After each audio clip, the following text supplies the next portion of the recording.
அன்பார்ந்த கடவுள் டி நேயர்களுக்கு கிருஷ்ணன் ராஜகோபாலன் காலை வணக்கத்தை தெரிவித்துக் கொள்கிறேன். குரு மிக முக்கியமானவர். பணம் இல்லைன்னா வையகம் இல்லை, பொருள் இல்லைன்னா நாமே இல்லை. வாழ்க்கை வாழறதுக்குன்னா எல்லாமே தேவை. வளமுடன் நலமுடன் வாழணும்னு ஆரோக்கியத்தை சீரக்கு எல்லாம் வேணும். எல்லாம் குரு மட்டும்தான் கொடுப்பார். அந்த குருக்கு சோதனை காலம் வந்த பிறகு தன்னை காப்பாற்றிக்கணுன்றதுக்காக ஒரு ஐடியா பண்ணாங்க. பகவான் அதிசாரன்னு வச்சுட்டார். அதிசாரத்தில் போகும்போது தாண்டி வரும்போது குரு தன்னை சுதாரிச்சுப்பார். அதாவது அண்டர் கிரவுண்டில் போன மாதிரி சொல்லக்கூடாது. அந்த குருனுடைய சம்பந்தப்பட்ட அக்டோபர் 8ஆம் தேதி புரட்டாசி கடைசியில் குரு கடகத்துக்கு அதிசாரத்தில் வந்துடுவார். என்னன்னா பாம்பு இருக்குது, ராகு கேதுக்கள், அது படுத்துகிற பாடும். சனீஸ்வரன் வேற என்ன பண்ணாலுமே அப்படி இப்படின்னு கேட்குற அளவுக்கு இருக்குது. என்ன அது பண்ணுறதே தெரியலையே சொல்லிட்டு ஒரு வழியாக எல்லாம் ஜீரோவாக எடுத்து, சரி நீயே எடுத்துக்கோ சொல்லிவிட்டு சாரத்தை கொடுத்தா புரட்டாதில் ராகுவும் சாரத்தை எடுத்துட்டு கும்பத்தில் ஃபுல்லாக உறிஞ்சிடுறாரு. ஏதோ நீயே கொஞ்சம் எடுத்துக்கூடாதுன்னா மொத்தமாக உறிஞ்சி எடுக்கிறது. இந்த கேதுவே சிம்மத்தில் உட்காந்து உறிஞ்சி எடுத்துருது. அதனால அந்த ஒரு காரணத்துக்காகவே தான் அவர் உடம்பையும் எல்லாமே மோசமாக போய் நிதி நிலைமை எல்லாம் மோசமாக போய் வேர்ல்டு பேங்காக திவாலார கேஸ் ஆகி கீழ் லெவலில் கடகத்தை வந்து சேர்ந்தார். கடகத்தில் வந்து கொஞ்சம் நிம்மதியாக பீஸ்ஃபுல்லாக இருந்தார். கடகத்தில் உச்சமாக இருந்தாலும் சுயச்சாரத்திலே இருக்காது, புனர்பூசத்திலே. அதனால் வந்து சுயச்சாரத்தில் இருக்கிற எந்த நவகிரகங்களும் கொடுக்காது. என்ன உண்டோ அது கொடுக்கும், எக்ஸஸாலாம் கொடுக்காது.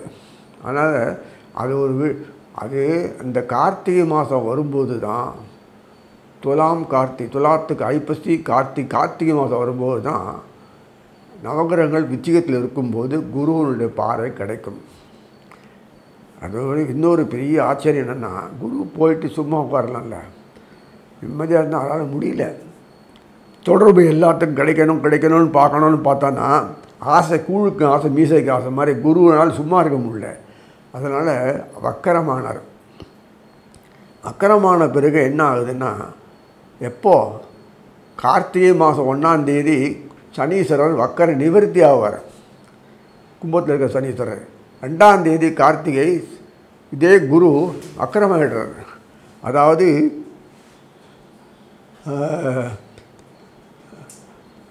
கார்த்திகை மாதம்னா கார்த்திகை மார்கழி தை மாசி ஃபுல்லாகவே குரு வக்கரத்தில் இருப்பார். மார்ச் மாதம்தான் அடுத்த வருஷம் போகுது. மார்ச் மாதம்தான் குரு வந்து இப்போ வெளியில் வர்றார்.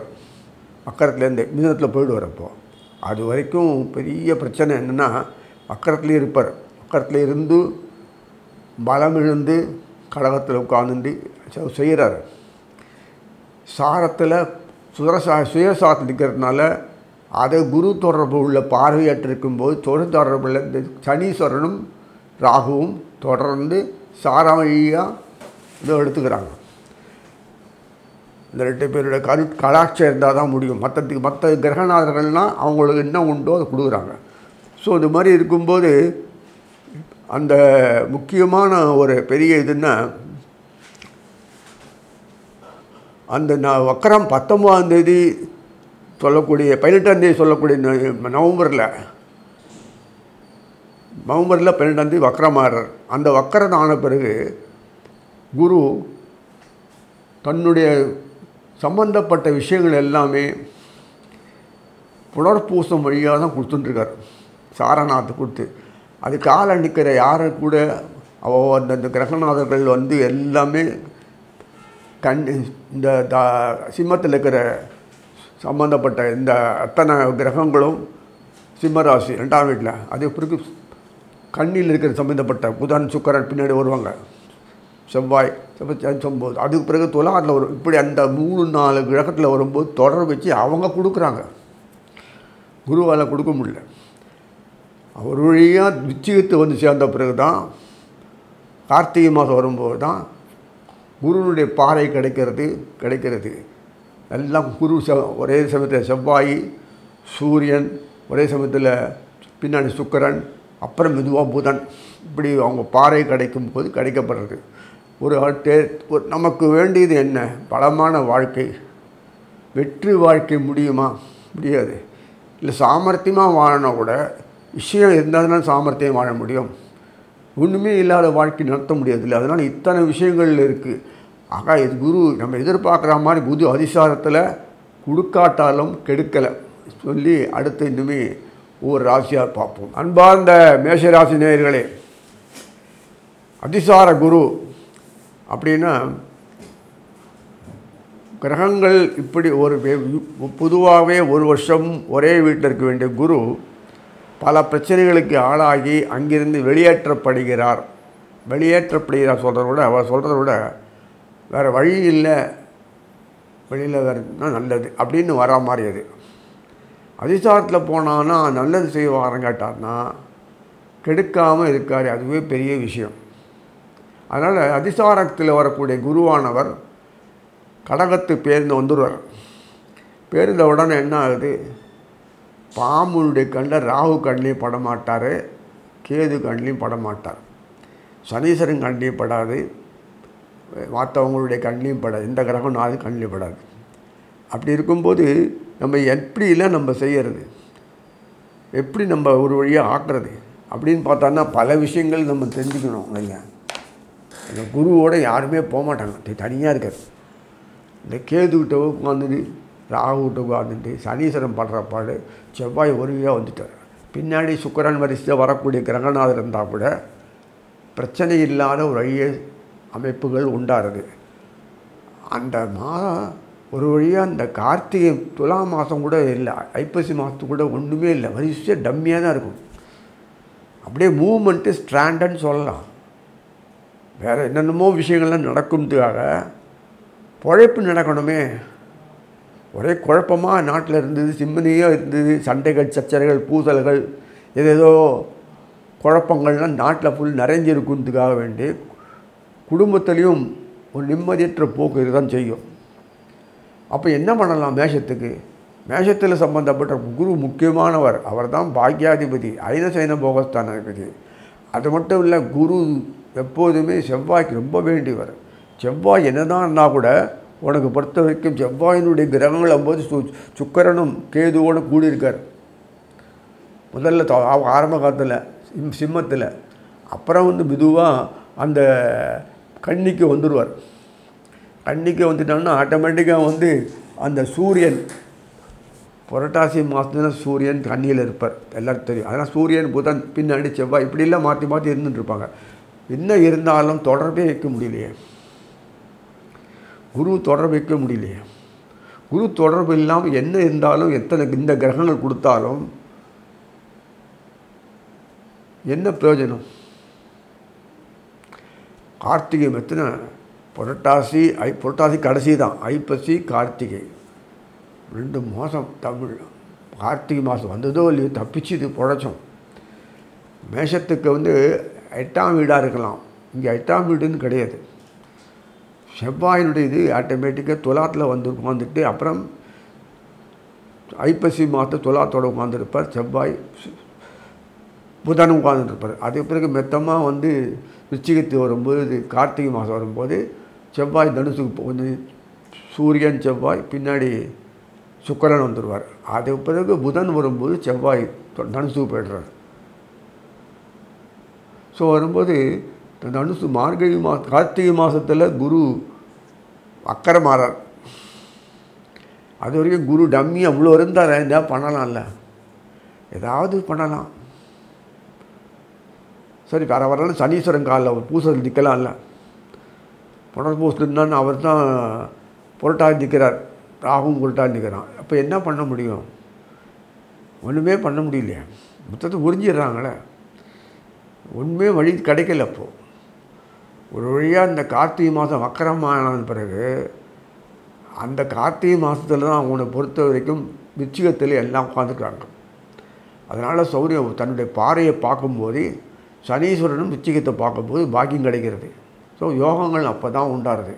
குரு வக்கரமானாலும் யோகங்கள் கொடுப்பார். அவருக்கு பார்வை தொடர்பு இருக்கணும்.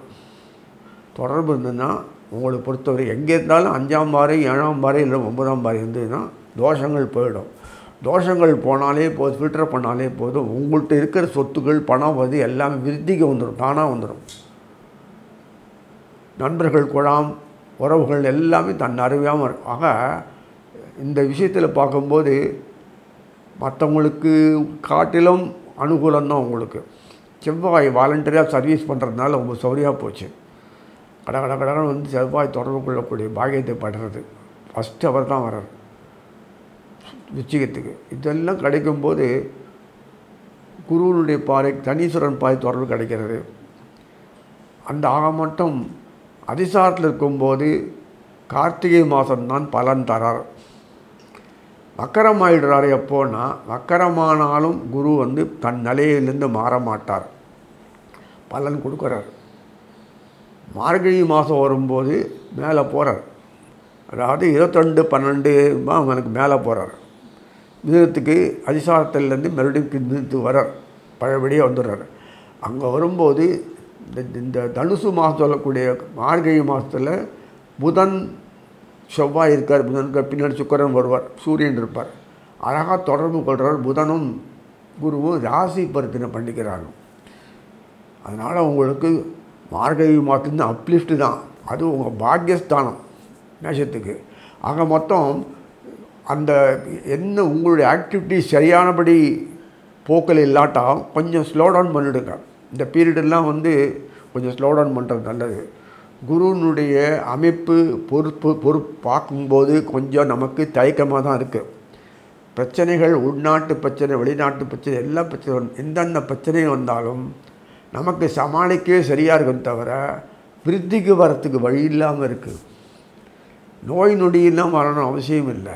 மன உளைச்சல், சூழ்நிலைகள் சரியான அமையாதது, எதிர்பார்த்து கைகூடாதது, நமக்கு நண்பர்களும் பகைவராகிறது, விரோதிக்கிறது, அந்த மாதிரி எதையாவது நடக்கிற காரியம் அப்படியே நின்றுடுறது, பாழாக போகிறது, இதெல்லாம் வந்தாலே உங்களுக்கு என்ன சம்பாதித்து என்ன துட்டு எவ்வளோ சொத்து என்ன நகை எது இருந்தால் என்ன பிரயோஜனம்? ஹெல்லு பெரிய குழப்பம். இந்த குறிப்பிட்ட காலத்தில் மட்டும் எச்சரிக்கையாக இருக்கணும். கைப்பொருள் மட்டும் எப்போ சேஃப்டியாக வச்சுக்கிறது நல்லது. புது யுக்திகளை இப்போ கையாளணும் அவசியம் இல்லை. இருக்கிறத அப்படியே தட்டின்னு போக வேண்டிய காலம் இது. அப்படிலாம் சொல்கிறாங்களே எல்லாருன்னா எனக்கு சொல்ல தெரியலன்னு சொல்லுவேன். ஏன்னா எப்போ அதிசாரத்தில் போன பிறகு தொடர்புகள் கொள்ளணும் கிரகநாதர்கள். நீ ராகுக்கே தொடர்பு கொள்ள வேண்டாம், மற்றவங்களாம் தொடர்பு கொள்ளலாம் இல்லையே. கிரகநாதர்கள் பார்க்க முடியாத சூழ்நிலை வந்துடுது. அதுக்கப்புறம் தான் 5வது பாறை வரும் சொல்லக்கூடிய குருவுடைய பாறை விழ காலம் வரைக்கும் தான் கிரகநாதர்கள் கொஞ்சம் கொஞ்சமாக மூவ் ஆகி போக வேண்டியிருக்கு. சிம்மத்திலிருந்து, கண்ணியிலிருந்து, துலாத்திலிருந்து விச்சிகத்துக்கு வரணும்.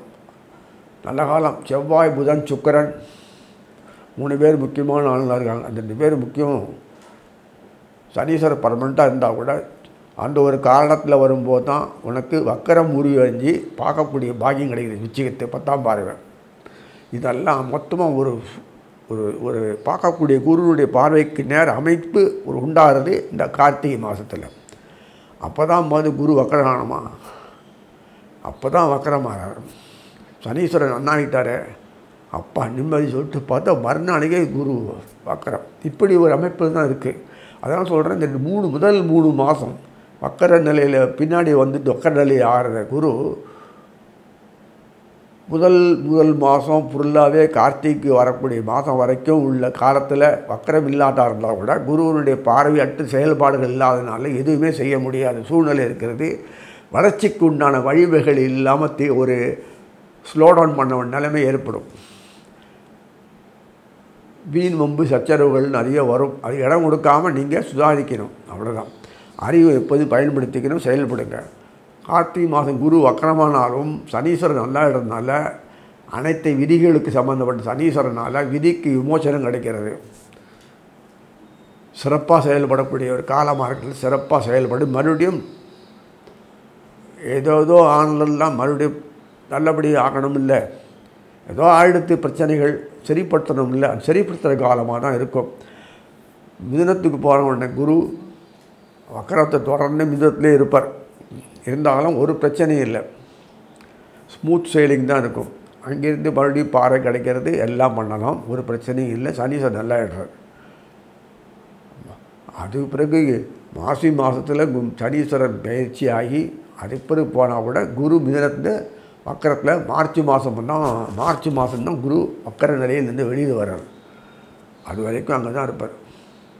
ஆனால் நமக்கு அதிசாரத்தில் இருக்கும் காலத்தில் குரு முதல் பகுதியில் கொடுக்க முடியல, பின்னாடி லேட்டர் பாட்டு தான் கொடுக்க முடிஞ்சிருது அவரால். அதை கொடுக்க முடிஞ்சாலும் வக்கரத்துக்கு பிறகு தான், வக்கரமான பிறகு தான் கொடுக்க முடிகிறார். அந்த மேஜத்தினுடைய ஆக்டிவிட்டீஸ்லாம் பார்க்கும்போது உங்களுக்கு இது வரைக்கும் செயல்பட்ட காரியங்கள்லாம் ஸ்லோ டவுன் பண்ணும், கொஞ்சம் ஸ்லோவாகிடும். எடுத்தோம் படுத்தோன்னு போட்டு ஒரு வேலை செய்ய முடியாது உங்களால். சந்தர்ப்ப சூழ்நிலைகள் அமைப்பு நீங்கள் உண்டாக்கினாலும் எதிர்பார்க்குற இடங்கள்லேருந்து எதிர்பார்க்குறதெல்லாம் ஸ்தம்பித்திரும். அதனால் இந்த காலத்தில் பொறுத்த வரைக்கும் நமக்கு புத்தியை பயன்படுத்திக்கணும், வாக்கு சாமர்த்தியம் இருக்கணும், விட்டு கொடுக்குற பாக்கியம் இருக்கணும். இதான் சமயனும் கோர்ட் விவகாரங்கள்லாம் அப்படியே நிற்கும், கூட ஆகும். இதெல்லாம் நமக்கு படிப்படி நிறைய பழக்கமாக எடுத்து வரைக்கும் இல்லைன்னு சொல்லலை. கொஞ்சம் ஸ்லோ டவுன் பண்ணால் பிரச்சனை வராது. பிரச்சனைகள் தலை தூக்காமல் இருக்கிறதுக்கு அந்த ஒரு குப்பைய இந்த காலகட்டத்தில் எச்சரிக்கையாக இருந்து செயல்பட்டது நல்லது. அகலக்கால் விரிக்கக்கூடாது. இப்போது சந்தைகள் நமக்கு சாதகமாக அமைகிறதுனா என்ன உண்டோ அப்படியே மெயின்டைன் பண்ணுங்கள். நல்ல சான்ஸ் இருக்குதுன்னு சொல்லிட்டு இதாக பண்ணிட்டீங்கன்னா உள்ளதும் போயிடும். மறுபடியும் மீட்கிறதுக்கு மார்ச் மாதம் வரைக்கும் பொறுத்துக்கணும். இந்த மாதிரிலாம் ஒரு அமைப்பு தான் குரு தான் இமினட் பார்ட், முக்கியமானவர்.